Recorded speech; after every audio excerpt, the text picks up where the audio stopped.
lui le cœur ouvert. Peuple de Dieu en marche, n'oublie pas qui est ta parole. Jésus-Christ, Jésus-Christ, c'est lui la foi de Dieu. Ce qui était mystère est mis en notre terre depuis le tombeau pascal. Jésus-Christ, Jésus-Christ, c'est lui la voix de Dieu. Nous célébrons ensemble la foi qui nous rassemble depuis le tombeau pascal. Jésus-Christ, Jésus-Christ, c'est lui la voix de Dieu. Jésus-Christ, Jésus-Christ, c'est lui la voix de Dieu. Peuple de Dieu en marche, n'oublie pas qui dresse la table. Jésus-Christ, Jésus-Christ, c'est lui le pain vivant. Le pain sur notre table fait naître le partage depuis le repas pascal. Jésus-Christ, Jésus-Christ, c'est lui le pain vivant. Nous célébrons ensemble la foi qui nous rassemble depuis le repas pascal. Jésus-Christ, Jésus-Christ, c'est lui le pain vivant. Jésus-Christ, Jésus-Christ, c'est lui le pain vivant. Peuple de Dieu en marche, n'oublie pas qui scelle l'alliance. Jésus-Christ, Jésus-Christ, c'est lui le sang versé. La coupe qui déborde est faite et joie de noces autour de l'agneau pascal. Jésus-Christ, Jésus-Christ, c'est lui le sang versé. Nous célébrons ensemble la foi qui nous rassemble autour de l'agneau pascal. Jésus-Christ, Jésus-Christ, c'est lui le sang versé. Jésus-Christ, Jésus-Christ, c'est lui le sang versé. Peuple de Dieu en marche, n'oublie pas qui trace la route. Jésus-Christ, Jésus-Christ, c'est lui notre chemin. Partout il nous devance, guidant notre espérance. Au nom du Père et du Fils et du Saint-Esprit, Amen. la paix soit avec vous. Et avec votre esprit. Chers frères et sœurs dans le Christ, vous êtes venus nombreux en cette fête patronale du diocèse de Montréal qui, cette année, se veut une action de grâce pour la récente canonisation des deux papes, Saint Jean XXIII et Saint Jean-Paul II. j'aimerais souligner d'une manière particulière la présence de son éminence, Monsieur le cardinal Jean-Claude Turcotte, qui est avec nous ce soir. À l'occasion de cette messe solennelle également, nous sommes particulièrement honorés d'accueillir le nouveau nonce apostolique au Canada, son Excellence Monseigneur Luigi Bonazzi, qui est avec nous et qui prononcera l'homélie ce soir. I would like to thank you, Your Excellency, for having accepted our invitation, and as a representative of our Holy Father, Pope Francis, to have accepted to give the homily in honor of these two great popes, our newly canonized Pope John XXIII and Pope John Paul II. Grazie a tutti che siete venuti dall'Italia di origine italiana e che sapete che il nunzio apostolico viene di Bergamo e che è la stessa città di origine di Papa Giovanni XXIII e che lui ha conosciuto la famiglia di Giovanni XXIII. Alors, donc merci à tous les gens d'origine polonaise qui sont avec nous ce soir pour prier.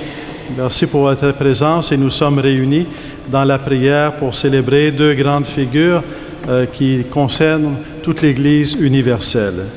Merci à tous, prêtres, diacres, séminaristes, agents et agentes de pastoral, pères et mères de famille, jeunes et moins jeunes, de vous unir à moi pour honorer la bienheureuse Vierge Marie, patronne de notre diocèse. Préparons-nous maintenant à la célébration de l'Eucharistie en reconnaissant que nous sommes pécheurs.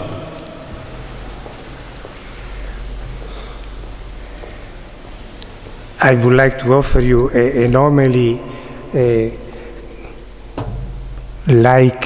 so harmonious as the deacon has offered us, singing the gospel, but I'm not so sure. Cher cardinal Turcotte et cher Monseigneur Christian Lépine, archevêque de Montréal, chers confrères, les évêques, vous, mes frères, les prêtres et les fidèles, tous vous les fidèles, avec une attention, un salut particulier à la communauté polonaise et aux mes concitoyens italiens qui sont là. Et je suis content de partager avec vous ce moment et cette fête, la fête de la visitation de Marie, et de vous transmettre tout de suite le salut, l'amitié et l'amour, l'estime et la joie que le pape François nous transmet.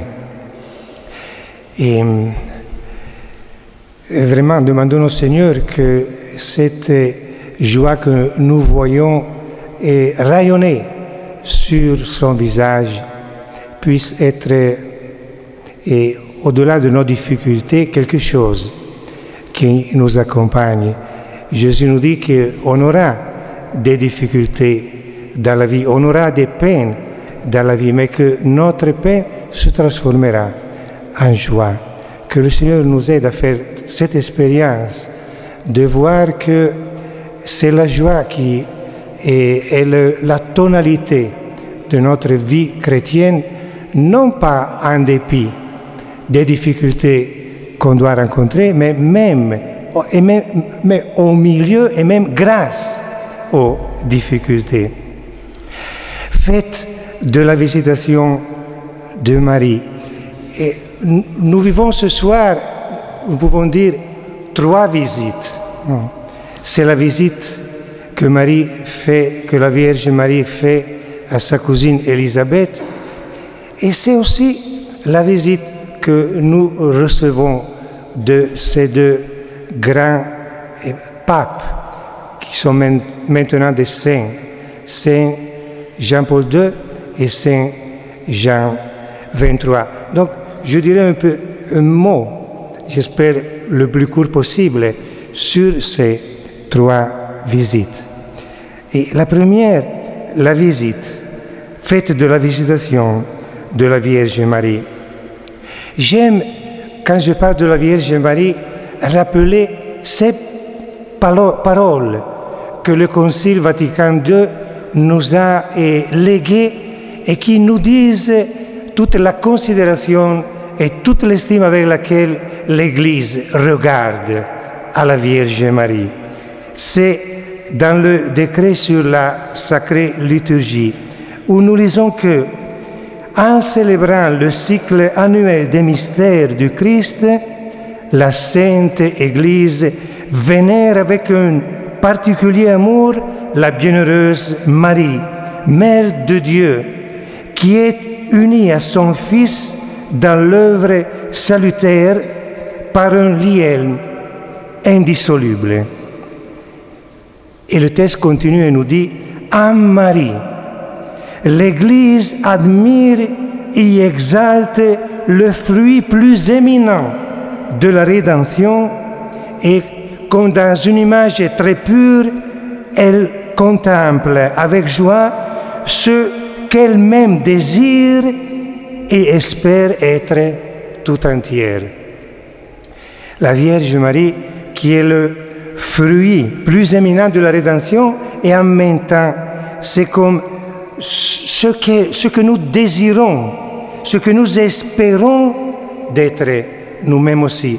Marie est le modèle qui nous dit ce que nous aussi, nous sommes appelés à être et que, avec tout notre cœur, nous désirons d'être.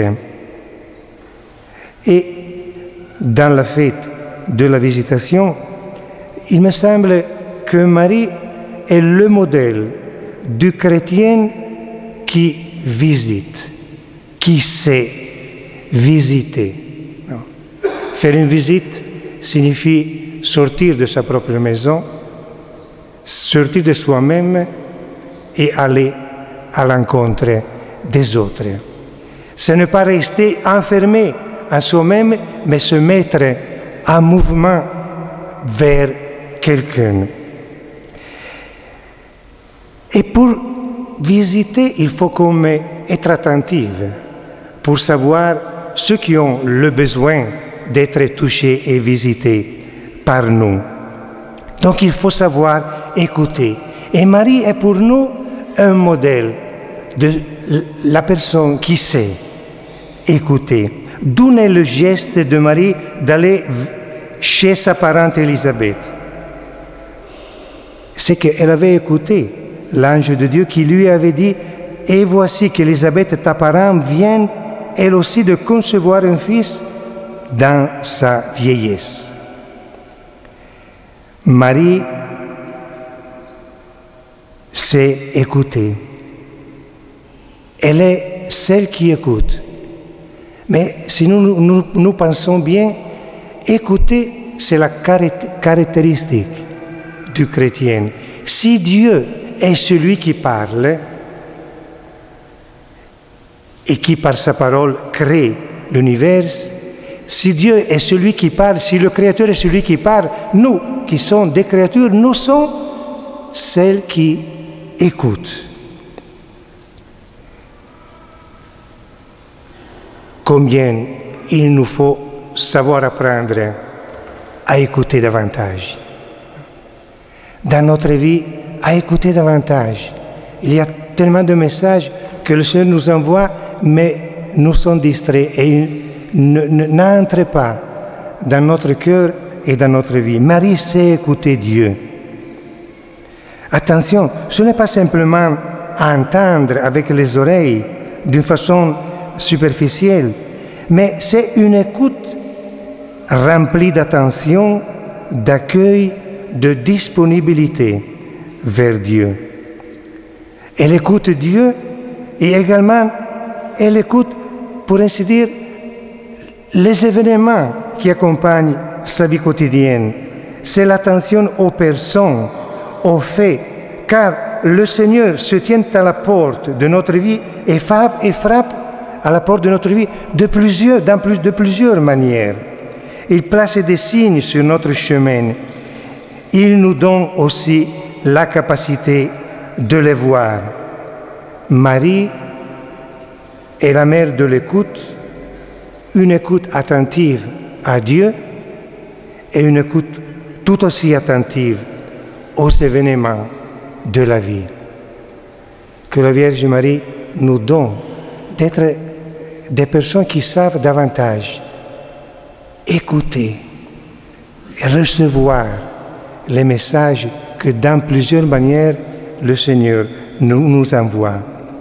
Marie écoute, mais pas seulement. Elle aussi, elle ne s'arrête pas à écouter, mais elle décide et passe à l'action. Marie se mit en voyage et se rendit à Naples pour visiter sa cousine Élisabeth. L'action de Marie est une conséquence de son obéissance aux paroles de l'ange. Elle écoute et elle met en marche tout de suite la charité. Elle va chez Élisabeth pour se rendre utile à elle. Elle part pour amour et pour amour, elle porte à Élisabeth le trésor plus grand qu'elle avait. Marie visite Élisabeth et qu'est-ce qu'elle lui porte? Elle porte à Élisabeth Jésus. Non.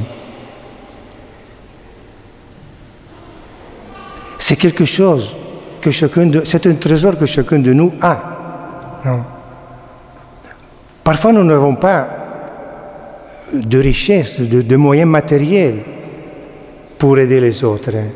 Mais est-ce que nous pensons qu'on peut toujours donner, enrichir nos frères et sœurs par cette présence de Jésus que chacun de nous porte en soi? Non. Le cadeau de Marie à Élisabeth, c'est Jésus qu'elle était en train d'enfanter en elle. Et Jésus, c'est la raison qui fait tressaillir de joie et Jean dans Élisabeth. C'est vraiment la joie qui est partagée. Et aussi, le fruit de cet amour qui amène Marie à visiter Élisabeth, c'est qu'elle peut comme chanter le Magnificat. En visitant sa cousine Élisabeth par amour, Marie reçoit comme une lumière qui lui fait voir l'histoire, qui lui permet de voir au-dedans de sa vie et aussi de comprendre l'histoire de l'humanité qui est comme synthétisée dans ce chant merveilleux, le Magnificat qu'elle chante.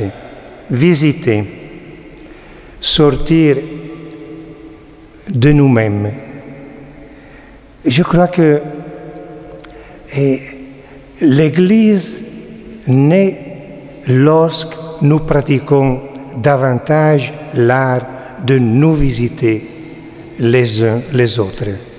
Souvent, nous voyons les choses, nous nous arrêtons à faire des commentaires, parfois des critiques, mais on ne traduit pas les événements que nous vivons dans la possibilité de faire grandir la lumière, la joie et la charité entre nous. Non? Visiter, non?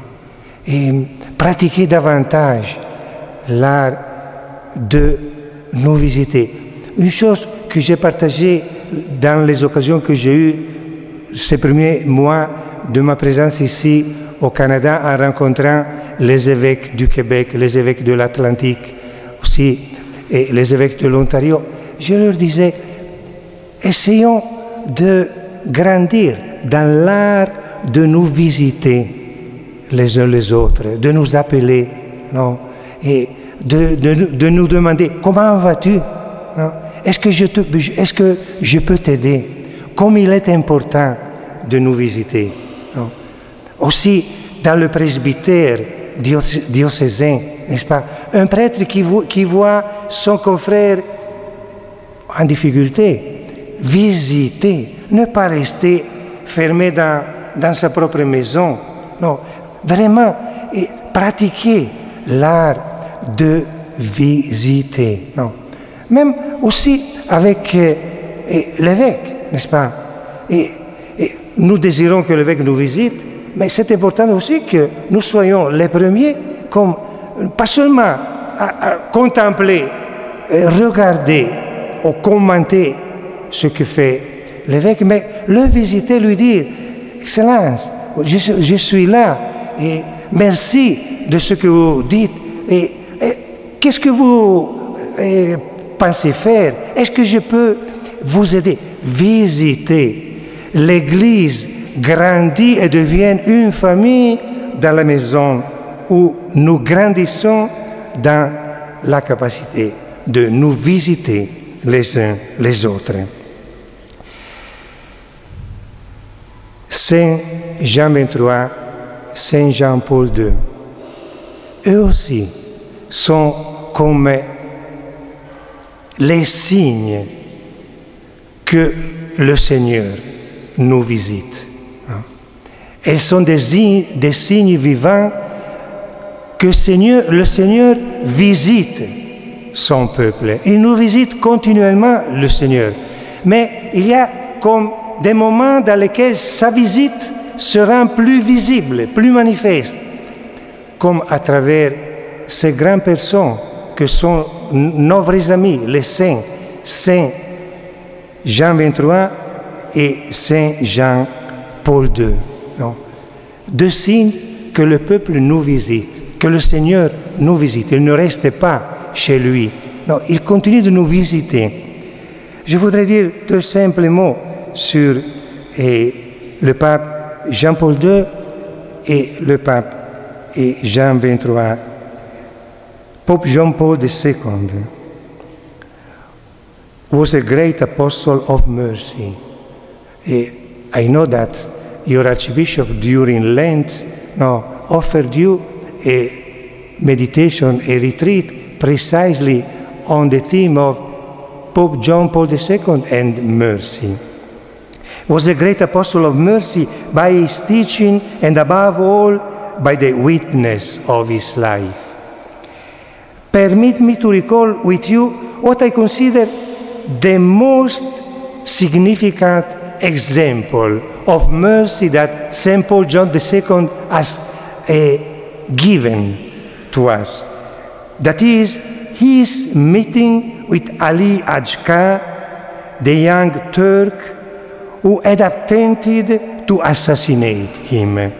It was on December 27, 1983, 2 years after the attempt of May 13, 1981. Pope John Paul II had gone to pay a visit to his would-be assassin in the Roman prison of Rebibbia. A personal meeting of 15 minutes took place. Leaning towards each other, the man who had used violence and the man who had suffered from violence, they looked and listened with love to each other.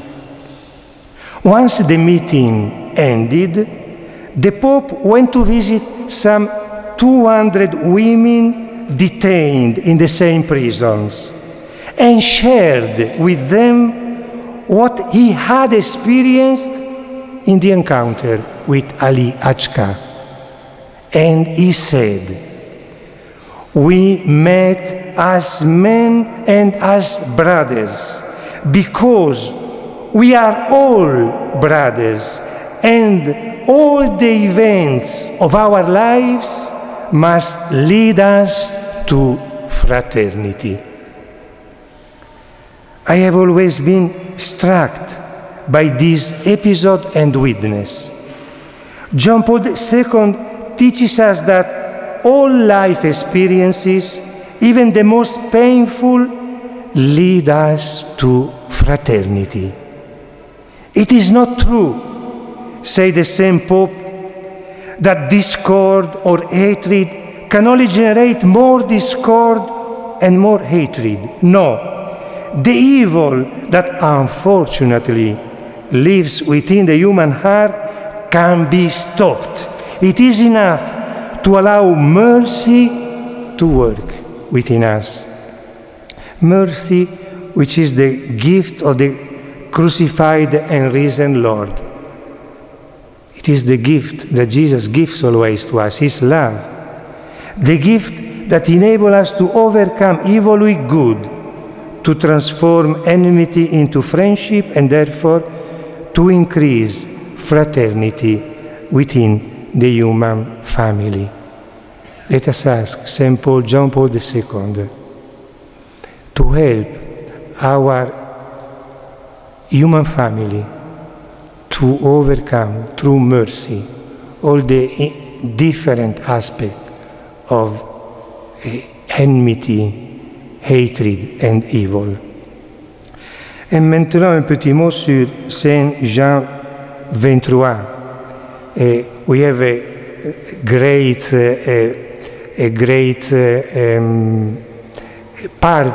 representation of the Polish people here.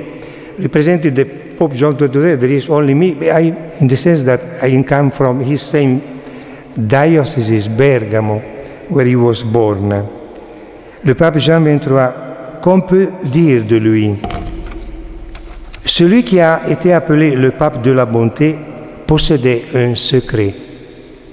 Il vivait une résolution prise alors qu'il était jeune prêtre, transformé en occasion de bien grâce à la puissance de la prière et de la charité, transformer chaque situation de la vie. Il s'était engagé à conserver en lui toute amertume, à éviter la colère et les défoulements personnels, à avoir envers tous une patience joyeuse et souriante. Il s'était approprié la parole évangélique: Jésus, doux et humble de cœur, rendez mon cœur comme le vôtre. Lui qui appartenait à une famille de paysans humbles et modestes, il savait que c'est aux personnes douces et bonnes que Jésus a promis de posséder la terre. Oui, à la fin, ce n'est pas ni la violence, ni l'arrogance, mais la bonté et l'humilité, l'esprit de bienveillance, la douceur et la paix qui conquièrent les cœurs et demeurent comme des bénédictions. Ce sont les humbles qui sont capables de faire de grandes choses.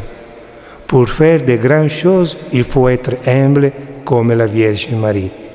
Alors Dieu regarde l'humilité de nos personnes et il accomplit de grandes choses en nous. De toutes ces choses, surtout de son humilité, le Saint-Père Jean XXIII est un exemple vivant. Et let us end with a prayer. I like to think to Mary as the woman who has his ear on the heart of God, and to a woman who accomplishes what God wishes from her. But also God has his ear on the heart of Mary, and therefore he accomplishes what Mary wishes. So we ask to Mary, Mary, femme de l'écoute, ouvre nos oreilles, fais que nous sachions écouter la parole de ton Fils Jésus parmi les 1000 paroles de ce monde. Mary, woman of determination, of decision, illuminate our mind and our hearts. Give us the courage to decide, to sort out from ourselves and to visit, and to go to visit our brothers and sisters.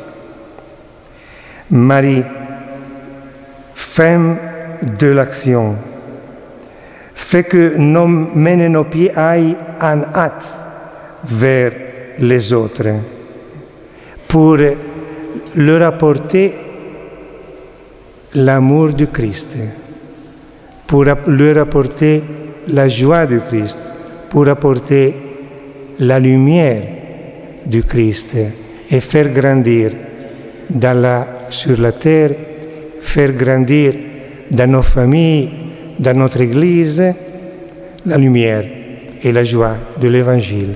Amen. Merci de votre patience.